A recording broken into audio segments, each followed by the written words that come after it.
Welcome back to Learn BC. You're here with Jared, and we've been in the series Warehouse Operations 101, a series all about keeping clean and optimal warehouse operations, where your bins work, your items work, your procedures work, just keeping it clean.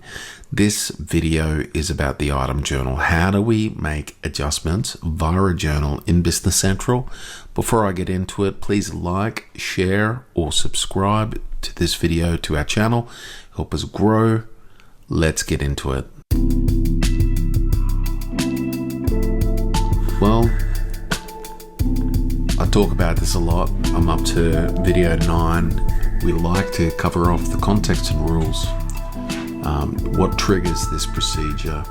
What are the conditions, the preconditions, and what are the key principles? We get into the procedure, which is process orientated, 1, 2, 3, 4, 5. And then we talk about the outcomes, exceptions, and post conditions. Post conditions, what does it look like in the dream state? Well, let's keep going. Stock adjustment via the item journal. Now, in BC, warehouse managers need to know how to do this. Sometimes warehouse operators are permitted to do this, and so we're covering this as a SOP because it's important. Now, I want to make note that as of version 28 of Business Central that's released as Wave 1 2026, the journal that I show today will have workflow approvals enabled. I'm currently demonstrating version 27, so it doesn't have the approvals built in. But for those who watch this and go, I really don't want my staff doing that, well, good news. You can let them do it, but when they go to do it, it'll request you to approve. So I still believe we should train the people how to use this, put the controls in the gates, and then we get it all hip hop and happening. So what's the trigger? The trigger is a discrepancy. All right, so you found a problem in the warehouse. It may be a little bit too much to clean up in the warehouse. It's easy to do it via the journal versus just doing one item at a time. You could load in 300 items, for example, that you needed to correct. So the discrepancy is found between physical stock and the system stock, damage, theft, data entry error. What are the preconditions? The item must exist in Business Central. You can't move stuff that doesn't exist. The second thing is you have authorization to post, or in version 28, you're going to be requested to go get approval. Key principles here is accuracy. First, always investigate why the variance occurred before posting, and financial impact warning. The item journal creates general ledger entries. Positive adjustments, income assets increase, so your inventory increases. Negative becomes a expense and loss. Do not use this for simple bin moves. It's not appropriate. All right. What do we do? So we open the item journal in Business Central. You can just search that via Tell Me. The top right hand corner, it looks like a magnifying glass.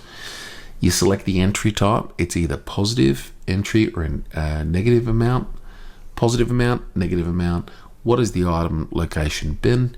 Enter the quantity and make sure you put a reason code. Once you've done this, post the journal. The inventory value and quantities are updated in the general ledger. Exceptions here, large cost variance. Do not post. Investigate if the cost is correct or if the BOM is wrong. This happens when people don't check the source of their data or what's creating it. I would just make sure you see the cost variance and it's the same as what it was before. Wrong reason code, just do the reversal and correct it, but prefer that you get the reason codes right and your gating system sends for approval with the correct reason code. Bin mandatory error. You must specify a bin even for adjustments. Location is required. So post conditions, the inventory quantity is adjusted, right? General ledger is updated with a value change. Audit trail, including a reason code, is provided, which makes everybody happy. Let's go have a look in Business Central. So in Business Central, I'm here. I've got my WMS on the side. I've got my warehouse role, and I'm going to go to the item journal.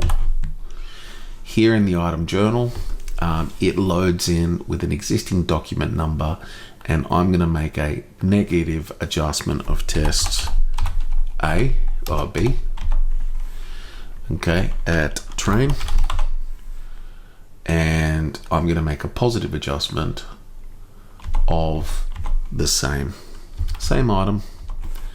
And so as I click the bin, I'm going to say A010101 like that, and I'm going to move this to floor just like that. I'm going to say 2 and 2.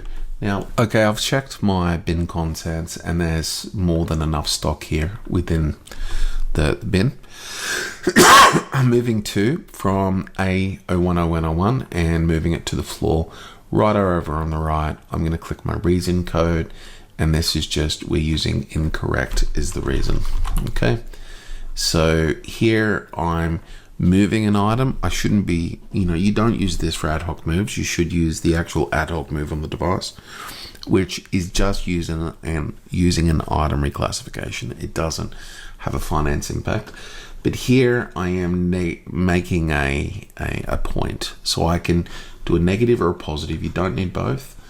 And from here, now that I've got my reason code that I've added, I should be able to go and post. Here we go, let's preview.